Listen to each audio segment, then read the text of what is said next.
प्रश्न संख्या 1। अनुच्छेद 370 किस राज्य को विशिष्ट दर्जा देता है? का जम्मू कश्मीर, खा पंजाब, गा मिजोरम, घा मेघालय।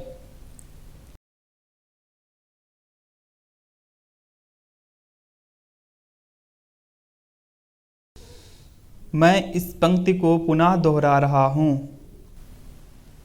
प्रश्न संख्या 1।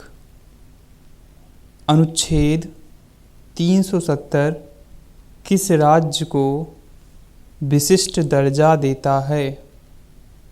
का जम्मू कश्मीर, खा पंजाब, गा मिजोरम, घा मेघालय।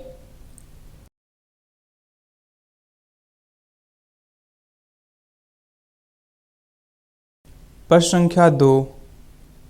भारतीय संविधान में कितने अनुच्छेद हैं? का 395, खा 397, गा 387, घा 378।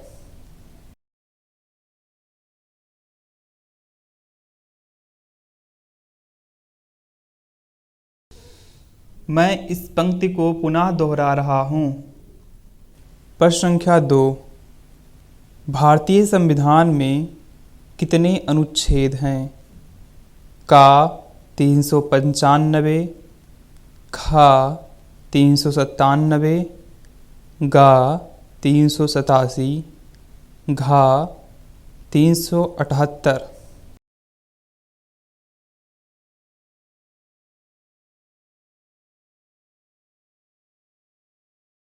प्रश्न संख्या 3। भारतीय संविधान में कितनी अनुसूचियां हैं? का 14, खा 16, गा 12, घा 20।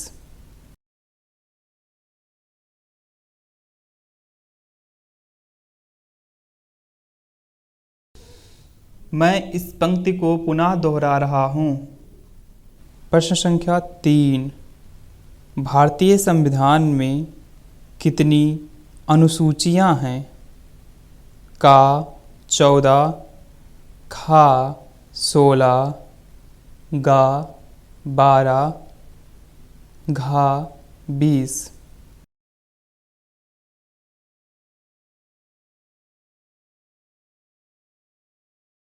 प्रश्न संख्या 4। भारत के संविधान द्वारा कितनी भाषाओं को मान्यता प्रदान की गई है? का 24, खा 22, गा 23, घा 21।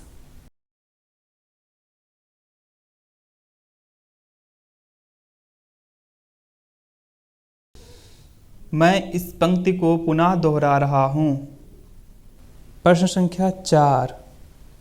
भारत के संविधान द्वारा कितनी भाषाओं को मान्यता प्रदान की गई है? का 24, खा 22, गा 23, घा 21।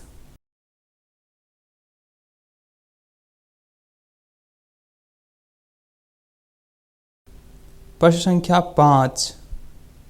भारतीय संविधान का वैचारिक व दार्शनिक आधार है?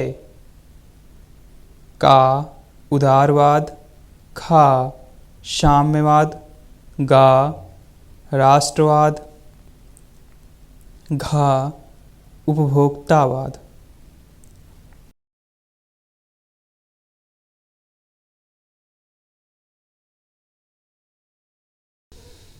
मैं इस पंक्ति को पुनः दोहरा रहा हूँ। प्रश्न संख्या 5। भारतीय संविधान का वैचारिक व दार्शनिक आधार है? का उदारवाद, खा साम्यवाद, गा राष्ट्रवाद, घा उपभोक्तावाद।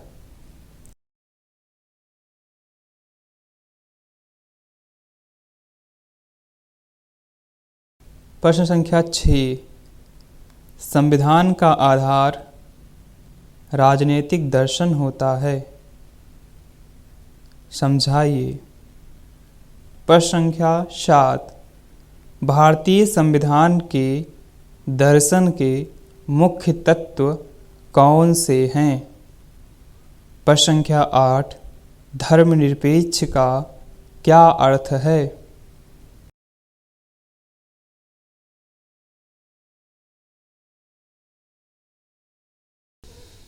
मैं इस पंक्ति को पुनः दोहरा रहा हूँ। प्रश्न संख्या 6। संविधान का आधार राजनीतिक दर्शन होता है, समझाइए। प्रश्न संख्या 7। भारतीय संविधान के दर्शन के मुख्य तत्व कौन से हैं? प्रश्न संख्या 8। धर्मनिरपेक्ष का क्या अर्थ है?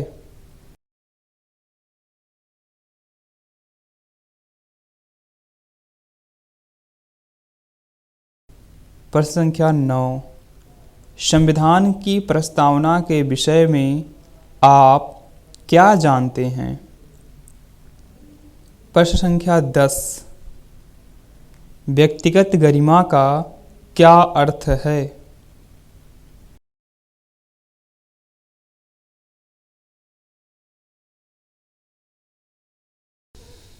मैं इस पंक्ति को पुनः दोहरा रहा हूँ। प्रश्न संख्या 9। संविधान की प्रस्तावना के विषय में आप क्या जानते हैं? प्रश्न संख्या 10। व्यक्तिगत गरिमा का क्या अर्थ है?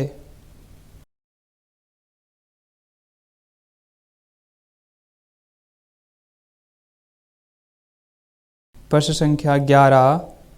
भारतीय संविधान की प्रस्तावना के अनुसार भारत किस प्रकार का राज्य है? प्रश्न संख्या 12। भारतीय संविधान की दो प्रमुख विशेषताएं बताइए।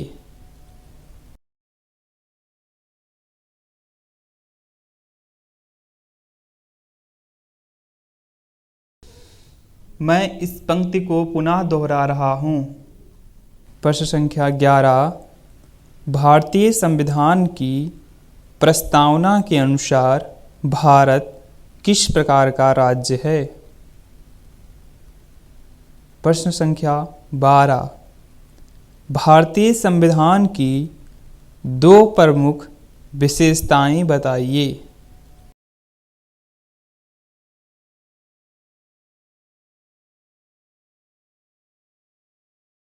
प्रश्न संख्या 13।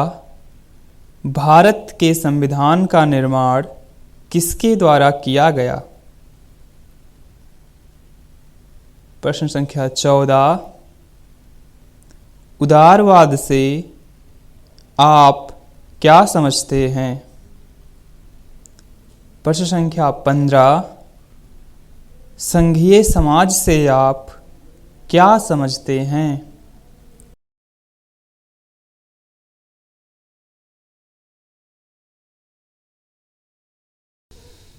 मैं इस पंक्ति को पुनः दोहरा रहा हूँ। प्रश्न संख्या 13। भारत के संविधान का निर्माण किसके द्वारा किया गया? प्रश्न संख्या 14। उदारवाद से आप क्या समझते हैं? प्रश्न संख्या 15। संघीय समाज से आप क्या समझते हैं?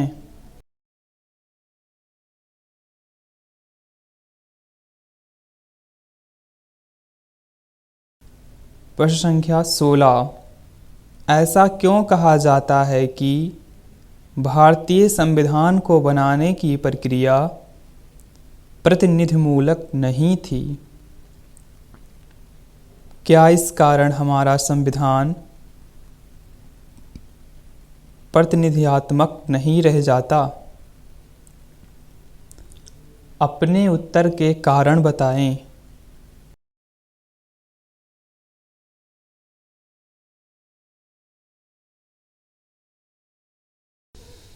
मैं इस पंक्ति को पुनः दोहरा रहा हूँ।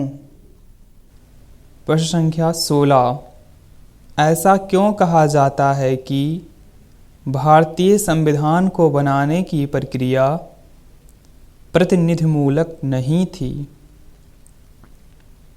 क्या इस कारण हमारा संविधान प्रतिनिधियात्मक नहीं रह जाता? अपने उत्तर के कारण बताएं।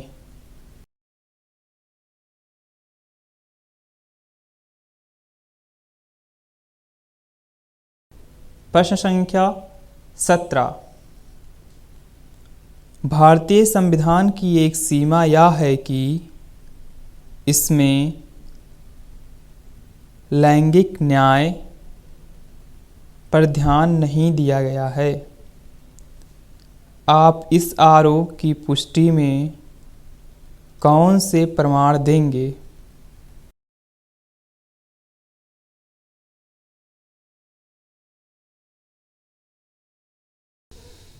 मैं इस पंक्ति को पुनः दोहरा रहा हूँ।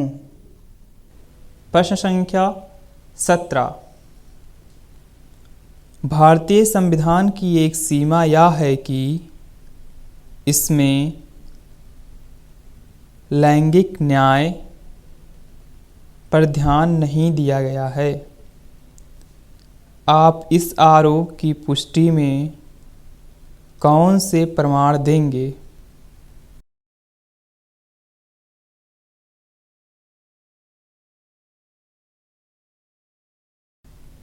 यदि आज आप संविधान लिख रहे होते तो इस कमी को दूर करने के लिए उपाय के रूप में किन प्रावधानों की सिफारिश करते?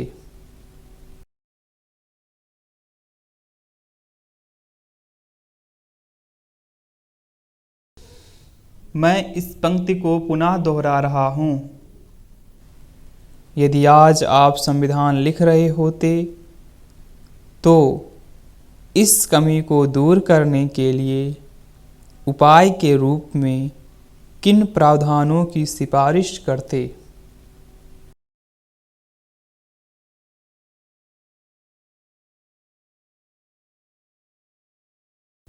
मैं इस अध्याय को अगले भाग में जारी रखूंगा।